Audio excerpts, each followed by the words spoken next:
আজ ভোটের কারণে আমাদের কাজ ছোট ছিল, তাই সবাই মিলে ঠিক করলাম জামরুল চুরি করতে যাবো। ক্যামেরাম্যানকে সাথে নিয়ে চলে গেলাম বাকি বন্ধুদের ডাকার জন্য।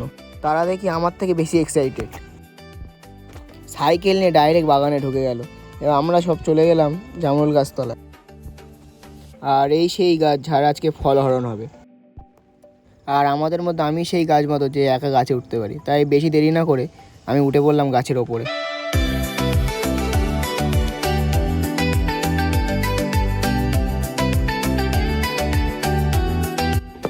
তো গাইস আজকে আমরা এখানে কি পাচ্ছি, জামরুল পাচ্ছি। দেখো এইখানে 3-4টে চোর আছে, আর উপরে সবার থেকে বড় চোর আছে উপরে। একটা করে জামরুল পাততে ভালো লাগছে না বলে দুটো ডাল ভেঙে নিয়ে চলে আসে। নিচে আসতে সব কুকুরের মতো কামড়াকামড়ি করতে লাগলো। তারপর সব একসাথে মাখিয়ে খেয়ে দিয়ে যে যার বাড়ি চলে গেলাম। আজকের এই পর্যন্ত, দেখা হচ্ছে নেক্সট ভিডিওতে।